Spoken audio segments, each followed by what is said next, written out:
Hello everybody, my name is Renee Burns, and this is EDL 851, the case study. Alright, so we're going to summarize the case and establish the facts.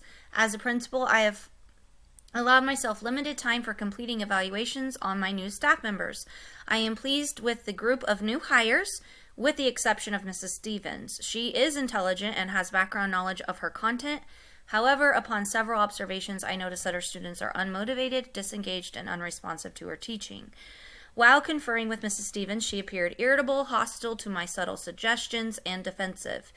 Mrs. Stevens states that she has made effort to motivate her students, but says that it is not her fault that her students are uncomfortable when I, the principal, enter the room.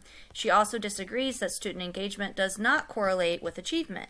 The meeting ended with no progress made. I allow Mrs. Stevens another opportunity the following week, and I noticed little opportunities for student engagement and too much teacher lecturing. I decided to non-renew Mrs. Stevens at this moment, as I did not feel comfortable granting her tenure. I completed the evaluation form and requested a meeting with Mrs. Stevens to review the evaluation prior to sending it on to the superintendent. At our meeting, I attempted to put her at ease, but she ignored, so I began to discuss the evaluation. She stated that the evaluation was unfair and inaccurate. She stated that her students are as involved as they possibly can be. She claimed that she had not received supervision from myself or her supervisor. She also said that she had not received any practical ideas on how to involve her students. As she was leaving, she stated that the evaluation was not fair and that if she did have problems, it wasn't her fault. She said that the supervision at the school failed her, and then she threatened to take this issue to court. So let's talk about the legal concerns as well as ethical concerns. She has threatened for legal action. So I am not too concerned about that. However, because Mrs. Stevens is considered a probationary teacher, the thing that I must make sure that I accomplish is that I provide her written notice of my decision. So as far as legally, that's all that I'm required to do, is to provide her written notice of my decision. The ethical concerns, however, are quite concerning. There is a concern of the culture of working relationships among the staff and the students. If it's happening with Ms. Stevens, is this happening with others? The current system of evaluations, is there in fact an effective system of evaluation, or is it something that's put in place but maybe I am not carrying through with fidelity? Has Ms. Stevens ever had a plan for improvement? Has she been provided actionable feedback, a SMART goal, peer observations? I do feel that there's a concern with insubordination. The way that she interacted with me during my meeting, are there protocols in place to address these behaviors? And then the school improvement and student success. Am I contributing or hindering school improvement and student success? I think that's important for me to reflect upon. And then also, is Mrs. Stevens contributing or hindering school improvement and student success? All right, so my synthesized statement. Despite Ms. Stevens' threat for legal action, I will not be renewing Mrs. Stevens' contract due to insubordination and her lack of willingness to acknowledge and improve upon weak areas. Now, some of the facts we do know, however, there are a lot of things we do not know. So, the people that we know are involved is myself and Ms. Stevens. What we need to find out is what kind of interactions has the advisor had with Ms. Stevens. Maybe a little more information on the student outcomes. You know, have there been growth progress throughout the students? Student data would be very helpful throughout this. The colleagues and team, does she have a PLC that she's been working with? Is she collaborating with others positively, or is that a concern there as well? The other non-tenured staff, at the very beginning of the case study, it mentioned that I had hired a group of them and they were doing well with the exception of Ms. Stevens. So what is different in that situation? And then the superintendent. Have I been in contact with the superintendent throughout this process, or was it just all of a sudden? Place. This happened in her classroom, a little bit in the hall before I entered the classroom, and then as well there was a meeting within my office. Unknown, we do not know what state that is. That's important to know just because of the tenured aspect of it, and the community demographics. Programs, we don't have a lot of information on the programs. There's a lot to find out though. What kind of evaluation system do we have? What kind of curriculum is she using? The mentoring program, they mentioned an advisor. Is that part of the mentoring program? The improvement plan program, has she had an improvement plan throughout the grade level in which she's teaching? Private school versus public school. And then she also mentions that I have not taught in her class with those specific students. What does she mean by that? Is she referring to the regular educational classroom, the SPED room, bilingual classroom? All right, so let's review and prioritize the information. So the current teaching style of Mrs. Stevens is damaging to her students. Mrs. Stevens and I do not have a healthy working relationship. Legal action may cause concern for our school or for our district, embarrassment possibly, and there may be cause for gossip among stakeholders. I need to gather additional information from student data, advisor comments, past observation materials, past parental complaints or positive information, behavior referrals, and PLC opinions. I need to share information with the superintendent, and hopefully I've already been doing that. But if I have not done that yet, I need to be in contact with superintendent, possibly the school-appointed attorney, as well as HR would be helpful. We have a need to analyze our current evaluation and support system for educators, and then more information would be helpful. However, I do feel comfortable moving forward and making the decision to non-renew her. So let's talk about some options and possible consequences. We could just ignore what's happening, keep Mrs. Stevens, and take no action. She may go ahead and resign. She may request a transfer. There might be no improvement.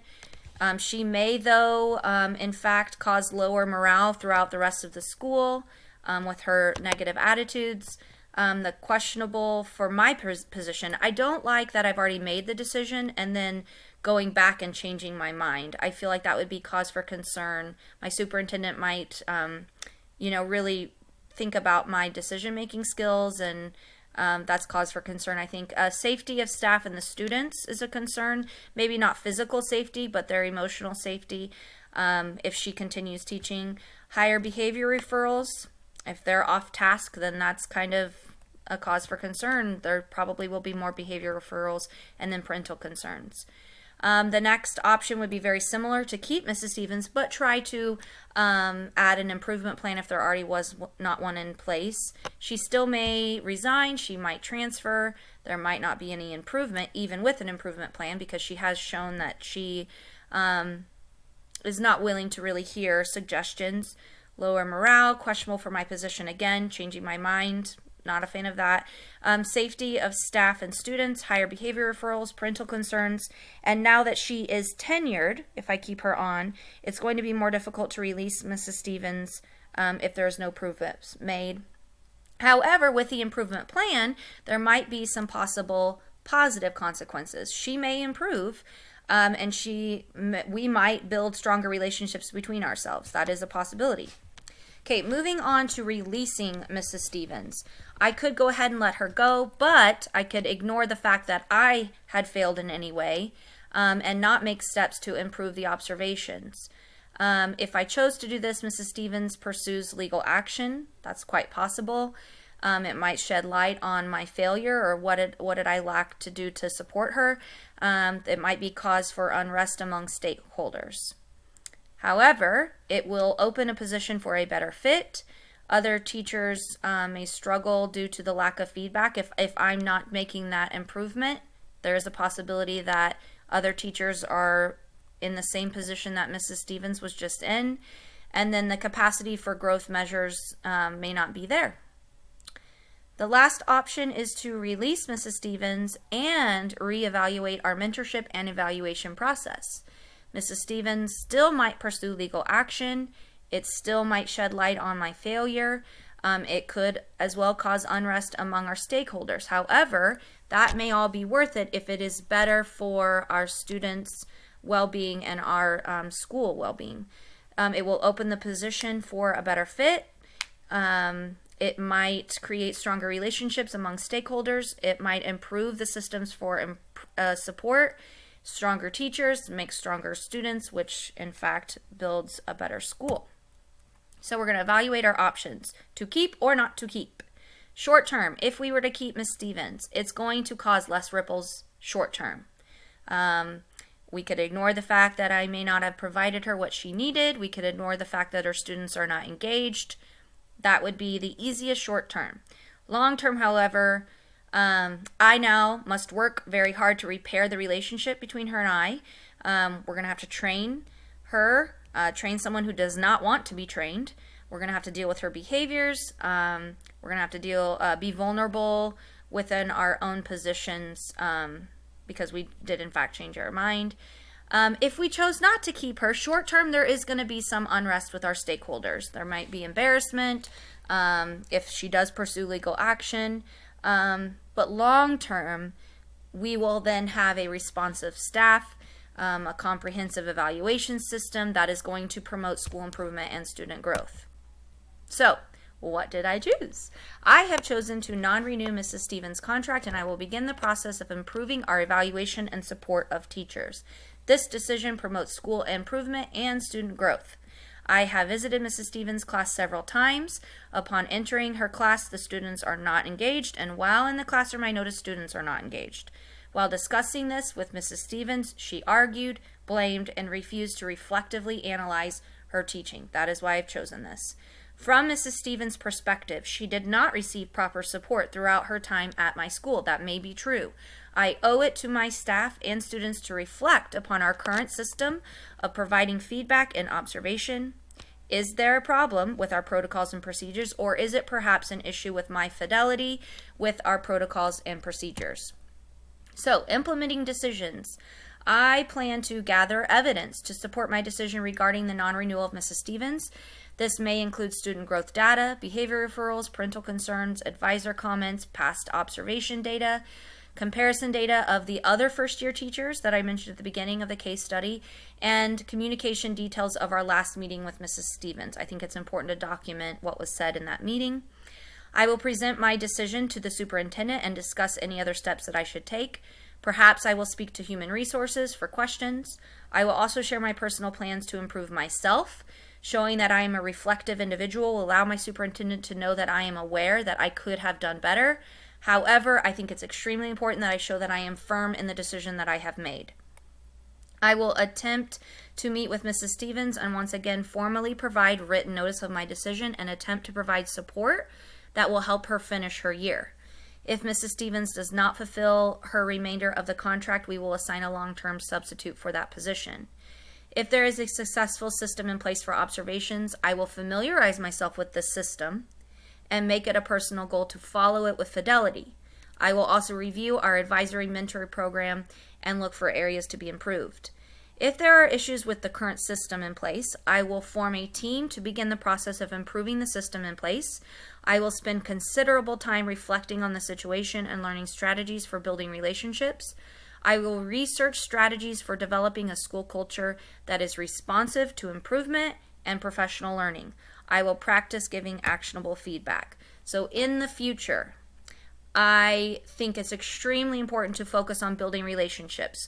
One thing I find is the 3-to-1 ratio works in all settings. If I focus on giving my staff 3 positive comments for every 1 negative, it tends to help those relationships grow. If I am working with teachers, that hands-on approach is very important. It teaches them the opportunities to respond. I could model behaviors that I want to see more of. I can practice with the teacher. I think being present more often and asking them questions on their thoughts is extremely important. Opportunities for teachers to observe each other. I would also look at the feedback focus. Is it ongoing, actionable, positive, and negative, specific and concise, and identified goals, sometimes SMART goals work very well. I think it's important to have ongoing district level conversations that don't just happen at the end of the year when it's time to make that decision. It should be ongoing throughout the year, and these decisions should be multiple measures for the evaluations, not just a class walkthrough or observation. And then as well as an effective mentoring program. These are all the things that I feel like went wrong that I would focus on in the future and make sure that those are happening. I thank you for listening to my presentation, and I learned so much from everybody in the course. Have a great summer.